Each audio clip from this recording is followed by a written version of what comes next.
Saxons, I'm Ms. Masters, your North High Librarian, and this is First Chapter Friday. March is Women's History Month, so March's reading challenge is to read a book that is not only written by a woman, but also has a female main character. Today's book fulfills both criteria. It's called Dread Nation, and it's by Justina Ireland. It's been on my to-be-read list for a long time. I do historical reenactment from all eras, but the Civil War is my favorite.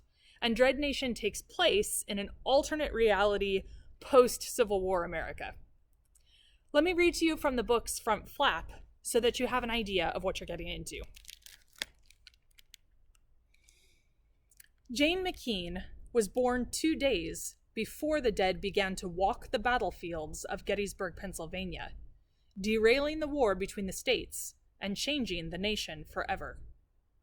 In this new America, safety for all depends on the work of a few, and laws like the Negro and Native Re-Education Act require certain children to attend combat schools to learn to put down the dead. But there are also opportunities, and Jane is studying to become an attendant, trained in both weaponry and etiquette to protect the well-to-do. It's a chance for a better life, for Negro girls like Jane. But that's not a life she wants. Almost finished with her education at Miss Preston's School of Combat in Baltimore, Jane is set on returning to her Kentucky home, and doesn't pay much mind to the politics of the eastern cities, with their talk of returning America to the glory of its days before the dead rose. But when families around Baltimore County begin to go missing, Jane is caught in the middle of a desperate fight against some powerful enemies. And the restless dead, it would seem, are the least of her problems. Dread Nation by Justina Ireland. A prologue, in which I am born and someone tries to murder me. The day I came squealing and squalling into the world was the first time someone tried to kill me. I guess it should have been obvious to everyone right then that I wasn't going to have a normal life. It was the midwife that tried to do me in.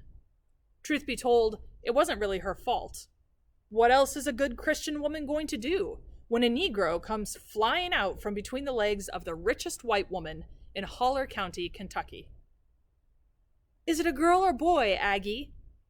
When my mother tells the story, this is the point where she pushed herself up on her elbows, giving the midwife's pale, sweaty face some powerful evil eye. And then, depending what kind of mood she's in when she's telling it, my mama either demanded to hold me, her cooing baby, or she swooned, and the villainous midwife gave me over to Aunt Aggie, who cleaned me up and put me into an ivory bassinet until one of the mammies could suckle me. But if you ask Aunt Addie, the woman who mostly raised me up, she would say that my mother was thrashing around on the bed, still in quite a bit of pain on account of the whole birthing thing. Aunt Aggie would say that Mama had no idea what the midwife was about, and that the realization of my near demise came much later. She was the one who, when she saw how the midwife was about to put a blanket over my face and declare me stillborn, stepped forward and held out her hands. "Wasn't that lady's fault?" Aunt Aggie said as she told me the story. "Ain't no white woman going to claim a Negro bastard, and I'm sure it wasn't the first time the midwife seen it." Aunt Aggie shook her head sadly, like she was thinking of all the poor little babies that didn't make it, just because they happened to come out the wrong color. "What happened then?" I asked, because there's nothing better than the memories of others when you're little and have no stories of your own. "Well, I turned right to that midwife and said, 'I'll take the girl and get her cleaned up right.' That's what Aunt Aggie says she said, and I believe her. If I close my eyes, I can imagine it. In my mama's big bedroom on the east side of the main house, the windows open to let in the evening breeze and the sounds of crickets and workers singing in the fields. The coppery stink of blood heavy in the humid summer air. The bed linens no longer crisp and white, a crime punishable by a whipping, if the mess had been caused by anyone but Mama. She would never tolerate its stain anywhere, especially not on the bedsheets of her big four-poster. I can see Aunt Aggie there, her voice calm, her dark hands outstretched, her spine straight, her gaze unwavering and stern, an island of calm amid the chaos of housegirls running to and fro, bringing the midwife hot water to clean, and towels to sop, and a cool glass of iced tea, because it's hotter than the dickens out. Yes, I can imagine Aunt Aggie saving me from the clutches of that well-meaning midwife. Aunt Aggie was the one that done raised me up right, despite what Mama says when she gets in one of her fits. Aunt Aggie was more my mama than my real mama, in the end. And I suppose I might have grown up better, might have become a proper house girl, or even taken Aunt Aggie's place as a house negro. I might have been a good girl if it had been in the cards. But all of that was dashed to hell 2 days after I was born, when the dead rose up and started to walk on a battlefield in a small town in Pennsylvania called Gettysburg. Part 1. The Civilized East. Dearest Mama, I hope this letter finds you well. It is coming up on my 3rd anniversary here at Miss Preston's, and although I have not received a letter from you in quite some time, I felt that I would be remiss in letting such an important anniversary pass without acknowledgement. I only hope the fortunes and future of Rose Hill are as bright as my own. Why, I think it is more than fair to say that the teachers treat us as warmly as they would their own children, had they any. I don't think there is a single teacher here at Miss Preston's who isn't completely devoted to our prospects for advancement. Chapter 1, in which I am found lacking. All right, ladies, we shall try it again. Scythes up, and on my count. 1, 2, 3, slash! 1, 2, 3, slash! We lift the weapons up into the ready position, adjust our grips, take a breath, and slash them across the space before us in time with Ms. Duncan's count. Up, adjust, breathe, cut through an imaginary line of the undead. Sweat pours down between my bosoms, and my arms ache from the weight of the scythe. In all of my 17 years, I ain't never been so tired. When Miss Duncan said we'd be doing close combat training, I'd been expecting to work through some drills with the sickles, which everyone in Miss Preston's School of Combat for Negro Girls knows is my best weapon. But instead, we work with the twice-damned scythe, which is a two-handed weapon, and not at all good for close combat, in my opinion. Jane, your grip is faltering, Miss Duncan says, those eagle eyes locking on me. Raise it up. Up. Her voice climbs in pitch, as if she could use it to lend strength to my overtaxed arms.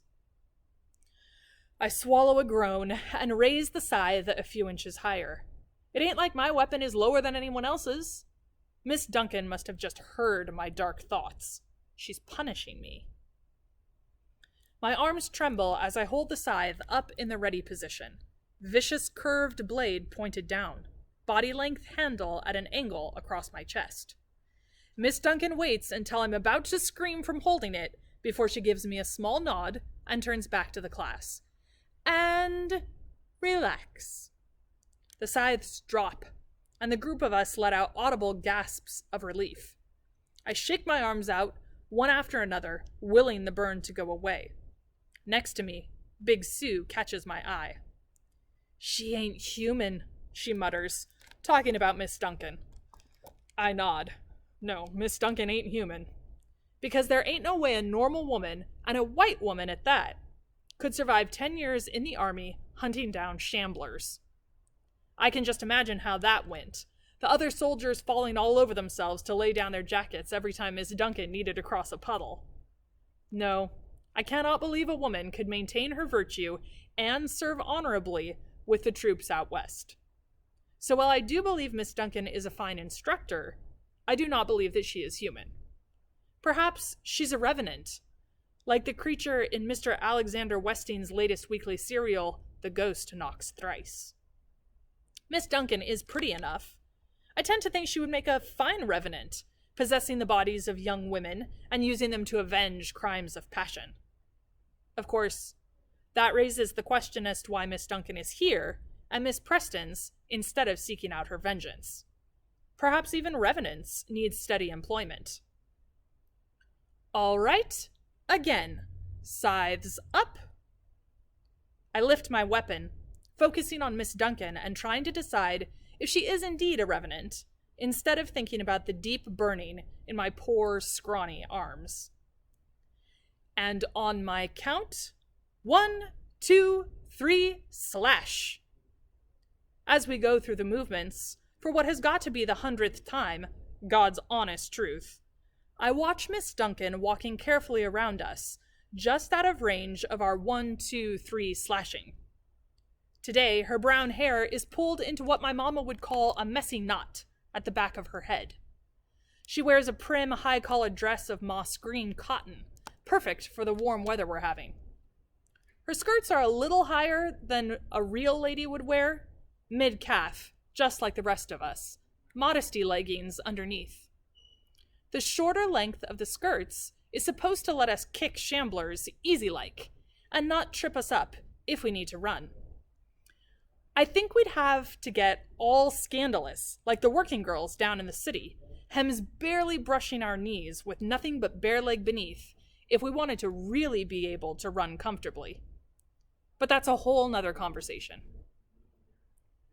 I slash the scythe across the empty air until my arms feel like overcooked green beans, limp and wobbly. A glance toward the observation pavilion at the edge of the practice ground reveals why we're being worked like rented girls.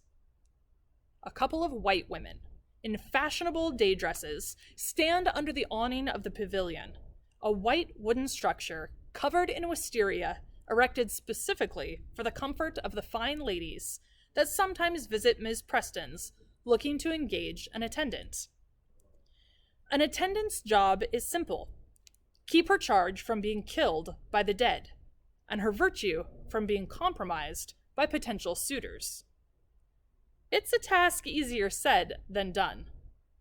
"Sue," I whisper. "Yeah? Who are those white ladies?"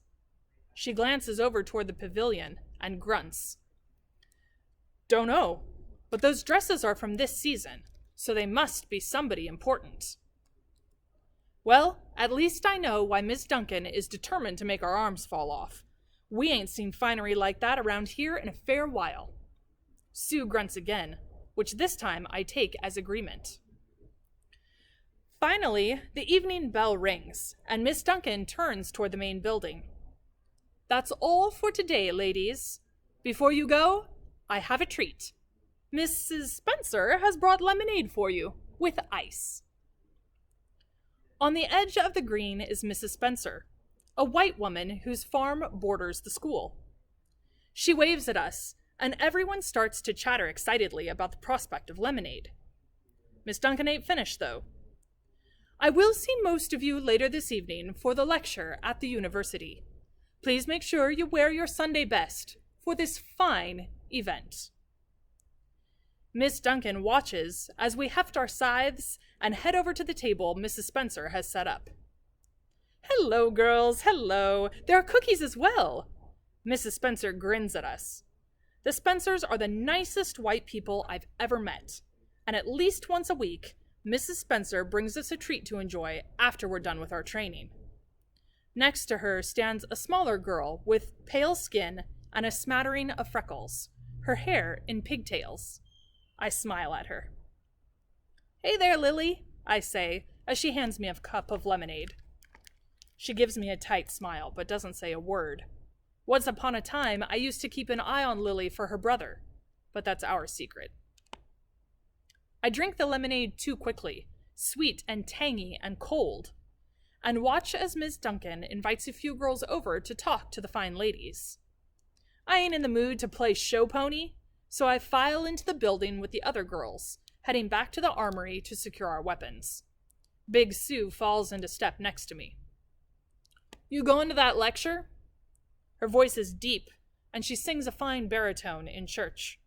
She's the tallest of us here, big and dark and imposing, with arms like John Henry.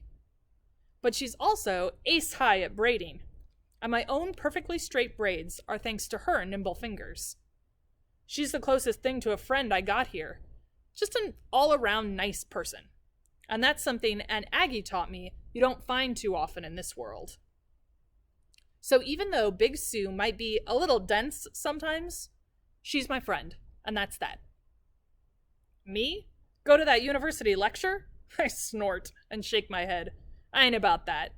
What do I care what some trumped-up rich white man thinks about how the dead rose up? He probably ain't never even seen him out there shambling about. You know how it works. He lives his life sheltered away behind the walls of the city, while us poor Negroes go out and kill the dead. Jane McKean. Catherine, never Kate, Devereaux stands before us, blocking the way to the armory, arms crossed over her generous chest. She's one of those girls that makes you question the school's admission criteria. With her light skin, golden curls, and blue eyes, I wonder how it was she ended up in a Negro school in the first place. Catherine is passing light. A body likely wouldn't even know that she was colored unless someone told them. She's the prettiest girl at Miss Preston's, and I figure that's as good a reason as any to hate her. Not that she ain't good with a weapon. She is a crack shot with a rifle, invaluable in a long-range capacity. But she's also from Virginia, and I ain't had much cause to like Virginians. Partly because most of them are Baptist, and Mama ain't too keen on Baptists, being a staunch Presbyterian and all. But mainly, it's the way they're so damn self-important. Like they'd single-handedly stop the dead at the Mason-Dixon line, or some nonsense. It is downright ridiculous. Catherine and I have been butting heads since I showed up at Miss Preston's School of Combat. And not just on account of her being so offensively pretty. She's one of those girls that doesn't know when to mind her own business. And she's a know-it-all that could try the patience of Jesus Christ himself.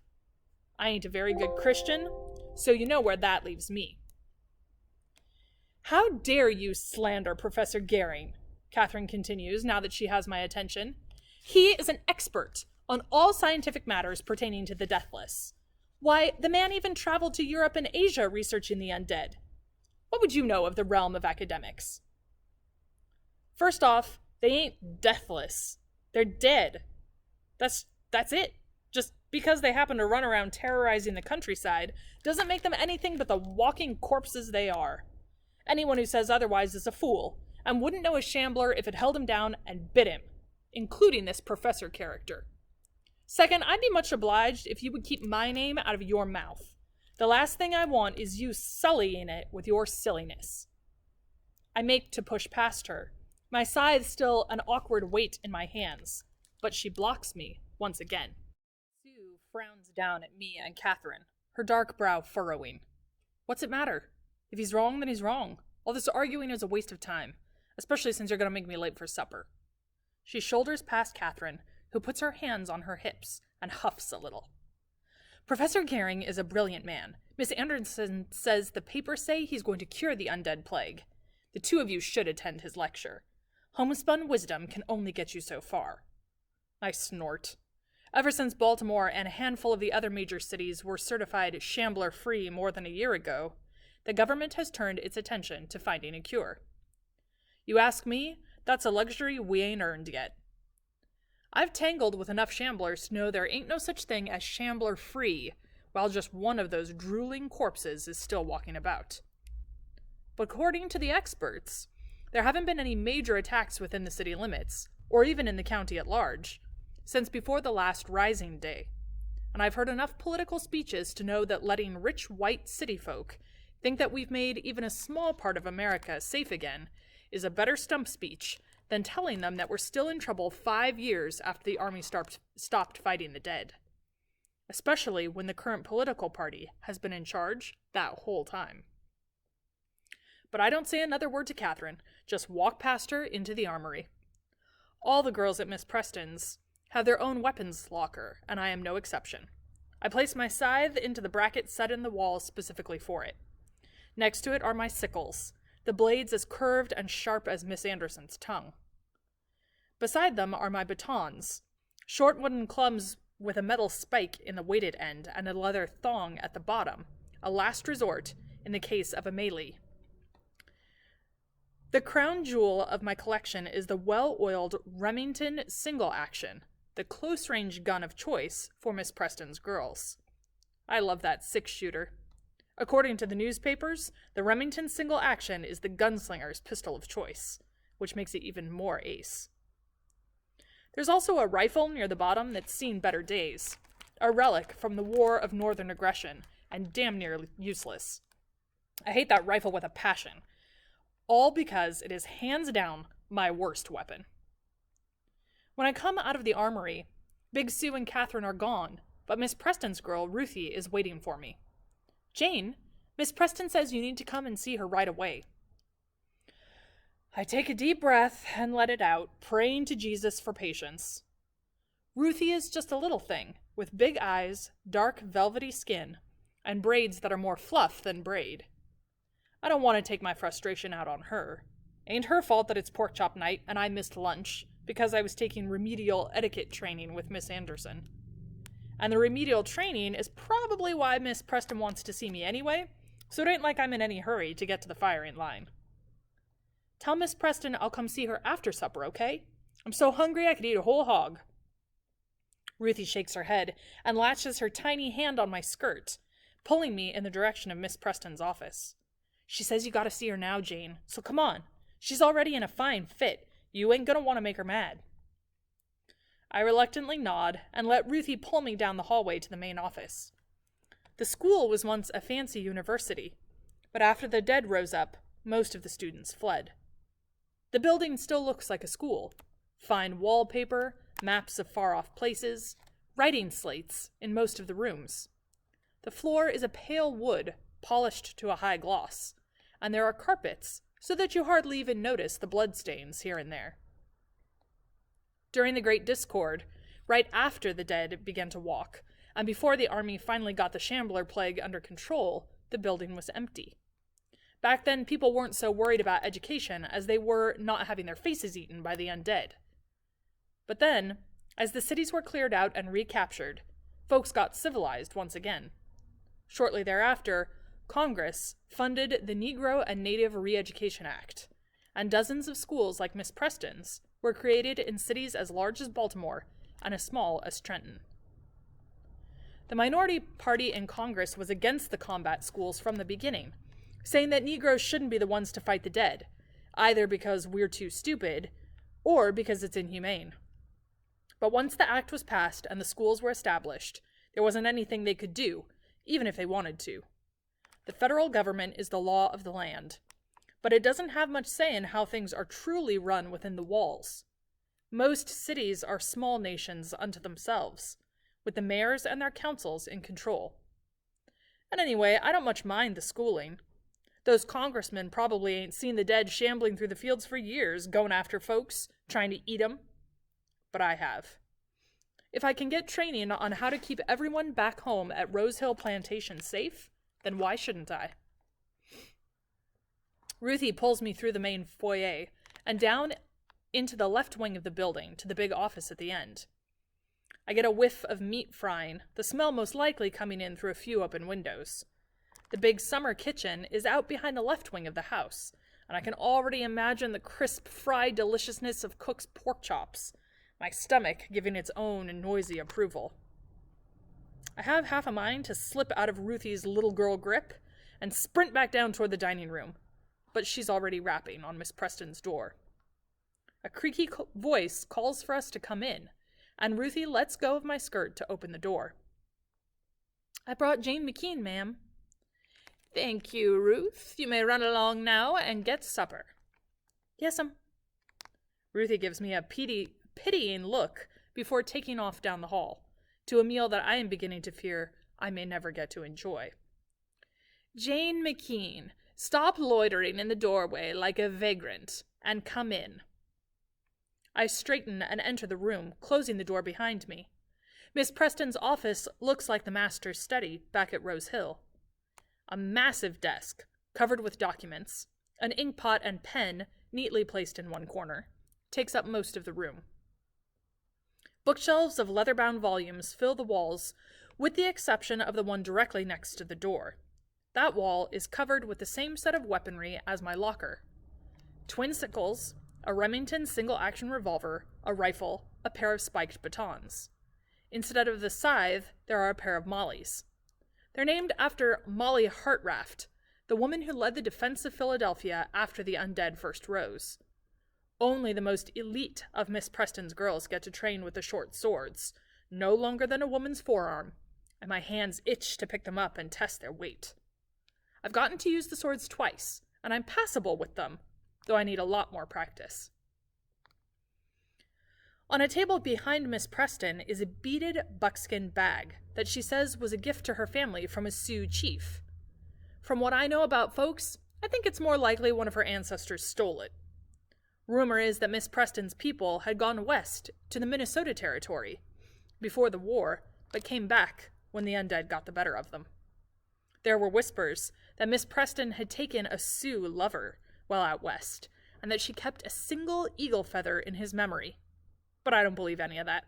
Seems a little too much like the True Tales of the West stories printed every week in the paper. Plus, there ain't a feather to be found on her desk anywhere. I would know. I spend a lot of time in the headmistress's office. Miss Preston occupies the chair behind the desk, while Miss Anderson sits in the chair in front of the desk. My instructor wears her lemon-eating face, so I know this ain't going to be a pleasant chat. I inhale deeply and drop into a curtsy. Miss Anderson, Miss Preston, good evening. Save the pretty manners, Jane McKean. You know why you're here. Miss Anderson is a widow, and even though her husband died in the war between the states, fighting for the Confederacy, no doubt, she still wears her widow's weeds. Personally, I think all black suits her. With her pale skin, hatchet-sharp nose, and constantly downturned mouth, I can't imagine her in any other color. Miss Anderson, I am afraid I am ignorant as to the reason of this visit. Honest Abe, I add when she opens her mouth to call me a liar. Mama used to tell me, deny it until they've got you dead to rights, sugar. If they can't prove it, it never happened. It's good advice, and it served me well. Miss Preston clears her throat, distracting Miss Anderson from whatever she's about to say. You're here because your progress in your etiquette training is inadequate. In addition, Miss Anderson tells me she found you sneaking in newspapers yet again. As you are already on probation for previous infractions, these latest shenanigans don't bode well for your continued enrollment here. I nod and clench my hands in my skirts. I should have known that Miss Anderson would run to Miss Preston as soon as she found that newspaper under my bed. Most of the girls here can't read, so sometimes I read out loud to them. But reading isn't something an attendant needs to learn, so it's frowned upon. Newspapers and novels are considered unnecessary distractions. From the way Miss Anderson acted about us girls reading, you'd think it was something dangerous. But the contraband was peanuts compared to my test. I wasn't all that surprised that I'd failed my most recent etiquette examination. Seemed like a bunch of tomfoolery to me. Who could care what spoon was used for what, or the proper address for a European noble? Still, I thought I might have had a bit of respite before I was going to be marched into Miss Preston's office. I was already on academic probation on account of not caring enough about the importance of gravy boats. Now it looks like I'm about to get the boot. And then where would I go? I don't even know if Rose Hill still stands. I haven't gotten a letter from my mama in nearly a year, though I still write faithfully. And Rose Hill and Miss Preston's are the only two homes I've ever known. I take a deep breath and let it out. Miss Preston, I've been trying. You have to believe me when I say that I've been working my fingers to the bone trying to get better at drawing place settings. Why, I went through an entire box of chalk just last week. I actually went through the chalk because a few of us girls were drawing unflattering pictures of Miss Anderson on our slates, but that's beside the point. I dare say my efforts have been derailed, not because of my difficulties with etiquette, but because of Miss Anderson's treachery. The smile that had been ghosting across Miss Anderson's face while Miss Preston admonished me drops off real quick, and Miss Anderson's usual sourpuss face reappears. I sniff, indignant. That last test wasn't even fair. Questions on the proper address of European nobles? And European-style place settings? We ain't even talked about that stuff in our lessons. Miss Anderson jumps to her feet, her face redder than boiled beets. A ploy? Treachery? It was important etiquette, you ungrateful little brat. I'm preparing you for the noble endeavor of serving as an attendant to polite society, but it's like trying to teach manners to an animal. You think I don't know what you say about me behind my back? That mother of yours... Sarah, that is enough. Miss Preston surges to her feet, a mountain of calicos and lace. You will excuse yourself from this meeting. Now. I've never heard Miss Preston yell before. Never really even seen her mad. It is awe-inspiring. A woman of the headmistress's considerable girth moving so quickly. Miss Anderson stands, gathers her skirts, no small feat, she has to be wearing at least 4 petticoats, and saunters out, slamming the door behind her. Once she's gone, Miss Preston takes a deep breath and lets it out in a sigh. Sit, she commands, and I fall gracelessly into the chair Miss Anderson just vacated. Miss Preston lowers herself back into her own chair, her lips tight with dismay. Your sardonic nature has worn through Miss Anderson's tolerance, Jane. I spoke to a few of the other girls about their most recent examination, and I fear you are correct in your estimation of Miss Anderson's faithlessness. The questions she submitted for you were far more difficult than those of your peers. I school my face to blankness, but inside, my emotions are raging like a creek after a spring storm. The truth and I ain't very close, uneasy acquaintances at best. So imagine my shock to discover that Miss Anderson really did go harder on me than the others. When I'd said all that nonsense about perfidy, I'd been telling a yarn, hoping that I could distract everyone from my questionable manners. But to know that Miss Anderson has been intentionally sabotaging me? Well, that ain't such a good feeling at all. Jane, I know that etiquette isn't your strongest area. Many of you girls have trouble with it, which is why we wait until your last year here to introduce it. But providing the ladies of the better families with well-heeled and well-trained girls is central to our goal here. You're a bright girl, and so I'm going to be frank with you. There isn't the same demand for attendance as there used to be. With the cities being declared free of undead, people are beginning to feel there isn't much of a practical requirement any longer. An attendant is becoming more a luxury, a mark of social standing, an ornament, something to demonstrate one's wealth at dances and dinner parties, not a life-and-death necessity. And in this context, etiquette and fashion are more important than ever. She leans back and takes a deep breath. I care deeply for you girls, truly I do. I want you all to find good homes, to get the right start in this brave new America. And that means training you properly to be a part of it. So while you might feel that finishing classes are a waste of your time, I assure you that your lack of proficiency places you in very real danger of expulsion from this academy. A lump blocks my throat, and I swallow it down right hard. I ain't going to cry, but it's a near thing. Because failing out of Miss Preston's means going to one of the other Negro combat schools, and none of them are half as good as Miss Preston's. Not only that, but I probably won't be there long before I'm sent to work a patrol. And I've heard tell of schools that ain't more than 6 months. 6 months? That ain't enough time to learn to kill the dead proper-like.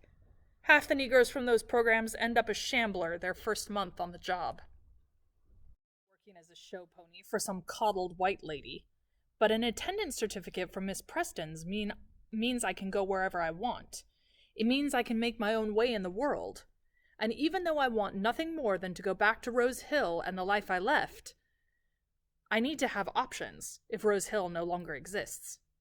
As much as I'd like to quit Miss Preston's and make a dash for home, I'm a smart girl, and running across the country half-cocked is definitely not my style. I need that diploma. The headmistress continues. All of that having been said, you have some of the highest competency scores in the combat modalities. So I'm going to reassign your etiquette instruction to Miss Duncan, since she has some free time in her schedule. As for this most recent failure, I think it would behoove you to attend the lecture at the university tonight with Ms. Duncan's group. Get some real-world experience as to how Miss Preston's girls conduct herself. I squirm a bit in a chair, because there ain't no way listening to some old white man drone on for the better part of this evening was in my plans. Miss Preston, by behoove, did you mean... I meant that you'd best get some supper and wash up. The carriages leave after dinner. And if you aren't on one of them, you can consider your enrollment to be terminated. I give Miss Preston a tight smile and stand. Yes'm, that's what I thought you meant. I drop into a quick curtsy before leaving. I head down to the dining room, though my appetite is gone. Even the golden stack of pork chops on my plate can't erase the sick feeling in my middle. I need to start taking my studies here seriously, or I'm going to be out on the street, a vagrant for real. That just ain't happening. Thanks for joining me today. If you'd like to read more of Dread Nation, you can order it for pickup on the library's website. Look for the big pink dot on the homepage. You can also borrow the audio and electronic copies from the Sora app or soraapp.com. Make it a great weekend or not, Saxons. The choice is yours.